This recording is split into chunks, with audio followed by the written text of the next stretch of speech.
Hello Gemini, Sun, Moon, Rising and Venus signs. Kamusta kayo? Sana po'y nasa mabuti kayong kalagayan. Welcome back po sa Star Tarot at kung bago kayo rito, welcome din po kayo. Please subscribe, like, share my videos and leave me a comment kung nakaresonate po kayo. So Gemini, first card, it's about to pay off. Napakaganda naman ito Gemini. Tignan mo isang kabang pera, 'di ba, ang pupuwedeng dumating na sa'yo kasi eto na yung bunga ng iyong pagsisikap. This is the fruit of your labor coming to you. So, ito na yung resulta ng lahat ng pagtitiyaga, lahat ng pag-o-overtime ninyo, lahat ng paghihirap, pagsasakripisyo, eto na, it's about to pay off na at makukuha mo na yung reward, no? And pinapakita nito, 'di ba? Gold coins, no? Ang laman ng kabang nito. So, pupuwedeng this is a huge amount of money coming your way, no? So, good for you. I-claim mo na 'yan. So, divine timing, sabi dito, not yet, trust the process. Kasi ina-align pa ng divine universe, no? Merong mga expectations kayo din dito, no? For some of you, meron kayong gustong mangyari na hindi pa yan mangyayari sa ngayon. Okay? Sabi dito, not yet. No? So just trust the process kasi ina-align pa ng Divine Universe ang mga bagay-bagay para sa pagdating ng kung ano man itong ini-expect mo. Okay? So, yun. Tingnan natin kung ano pa ang ganap. And by the way, maraming salamat muna for subscribing. And if you haven't subscribed yet, subscribe na kayo. And also, maraming salamat din for not skipping the ads. Malaking bagay yan sa akin. And also, please click the join button sa baba ng video kung gusto niyo na mag-join kayo sa membership. Salamat. So, we have, what do you really want? Ayan. Ano nga ba ang gusto mo, Gemini? Maaaring hindi ka din sigurado, no, sa direksyon na tatahakin mo or tinatahak mo sa ngayon. Kaya ang tanong sa'yo ng universe, ano ba talaga ang gusto mo? 'Di ba? Kasi maaari ngayon iba yung gusto mo, kahapon iba din yung gusto mo. So the universe maybe is ready to help you, ready to lead you towards kung saan man dapat ikaw mapunta.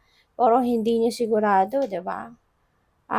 Kung ano yung kung saan ka niya dadalhin sa ngayon kasi iba-iba yung gusto mo, 'di ba? Kasi maaari, you never know, baka yung kung ano talagang pinakagusto mo dito, naka-align yun sa plano niya para sa'yo, hindi ba? Kaso alin doon? Kasi baka kunyari 2 months ago, iba yung gusto mo, iba yung pinagdadasal mo, tapos a week ago, iba naman ang pinagdadasal mo. So, tapos ngayon, siguro, iba din ang hinihingi mo. So, the universe wants to clarify kung ano talaga yung gusto mo. Kaya pag-isipan mo mabuti. Ano nga ba ang direksyon na gusto mong tahakin sa buhay mo para malaman din ng universe ngayon kung ano na yung ibibigay sa'yo, kung ano yung best para sa'yo. So what else? We have nourished the sacred feminine. Okay? So maaari ngayon, kailangan siguro na magbigay din kayo ng break, 'di ba, sa sarili ninyo na dati kasi maaring ikaw lagi nasusunod, maaring ikaw lagi yung nagsasabi ng kung ano yung dapat, 'di ba? Anong kailangang mangyari, 'di ba? Ngayon siguro baka kailangan mo muna na mag-step back ka ng kahit saglit lang, kahit konti, 'di ba? Bigyan mo din ng pagkakataon siguro yung iba naman na sila naman yung mag-share ng kung ano man ang gusto din nila, mag-share ng kanilang opinion, and baka kailangan na sila naman ngayon ang pakinggan ninyo. Okay? So, tingnan natin kung ano pa ang ganap. Ano pa ang mga messages and energies surrounding you this week? I mean, ano to? Okay. So, this is for the second, next 2 weeks of, sa August, no? First 2 weeks. So, we have 8 of Swords. Ayan. Kaya siguro din kayo, no, hindi may mga bagay talaga na hindi rin ninyo nagagawa ngayon kasi maaaring hindi ka talaga sigurado. Maaaring you are confused, no? Baka marami kang gustong gawin, marami kang pangarap, marami kang goal, marami kang gustong ma-achieve. Kaya tuloy, maaaring nagba-branch out ngayon yung isip mo, foggy. Kasi hindi mo na alam ngayon kung ano yung ipa-prioritize mo.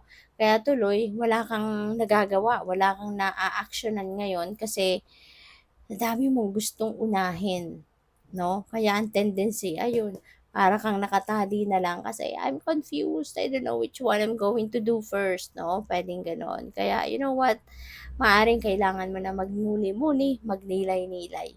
Okay? Reflect on what do you really want in your life para magkaroon ka ng clear direction na kung saan ka na papunta. Ano na yung gagawin mo. Okay? So, we have the hanged man. Ayan, tigil muna. Okay? Tigil muna. Pahinga ka muna. Tignan mo muna yung inyong sitwasyon kung litong-lito ka na, tignan mo muna yung inyong sitwasyon on a different lens naman, no? Para na makita mo din yung ibang bagay sa ibang sitwasyon, 'di ba? So, 'yun, kasi maaaring kaya ka naguguluhan din, 'di ba? Kasi maaaring ang nasa isip mo tinitignan mo lang siya as is, 'di ba? So, mano ba naman baliktarin mo muna. Tignan mo muna kung ganito ang gagawin ko, what's going to happen if I'll be in this kind of direction para makita mo yung kung alin yung magiging sa tingin mo mas magiging masaya ka, kung sa tingin mo mas magagawa mo, kung sa tingin mo mas makakabuti para sa'yo, 'di ba? So, yun, pahinga ka muna. Okay, mag-reflect, mag-ano ka muna, magnilay-nilay, magmuni-muni, okay, para mapag-isipan mong mabuti. So, we have the Five of Swords. Ayan. So, si Five of Swords, conflicted nga si Gemini, no? Paulit-ulit ang mga messages dito na nagpapakitang conflicted ka. May magiging conflicted ka, no? Kasi hindi mo talaga yung parang baka alam mo kasi baka masyado ka ng pagod, you know, maybe you are so tired, exhausted ka, kaya may imbalance, kaya hindi ka makapag-isip ng mabuti, hindi ka makapag-concentrate kasi maaari ngang maraming gumugulo talaga sa isip mo at hindi mo maisip, eh, hindi mo ma-figure out kung ano dito yung gagawin mo. Maaari kasi ng gusto din ng puso mo, iba din sa gusto ng isip mo, 'di ba? Kaya gulong-gulo ka.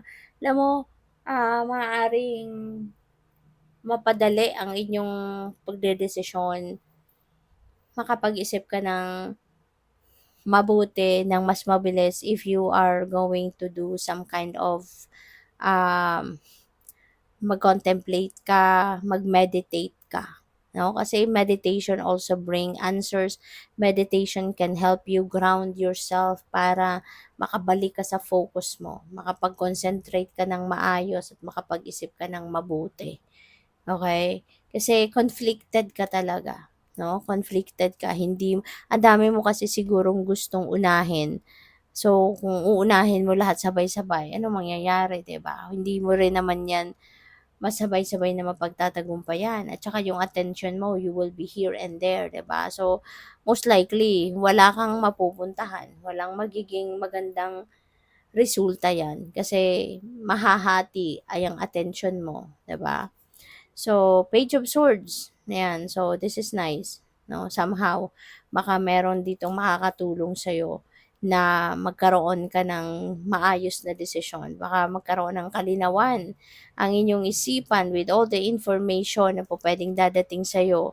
Baka resulta na ito ng pagre-research mo din, pagtatanong-tanong mo, or baka yung mga impormasyon na 'to na dadating sa'yo could be something, 'no, na baka mga advice ito ng mga tao sa paligid mo or mga nilapitan mo para tulungan ka, 'no, na magkaroon ka ng kalinawan sa inyong isipan, magkaroon ka ng clear direction.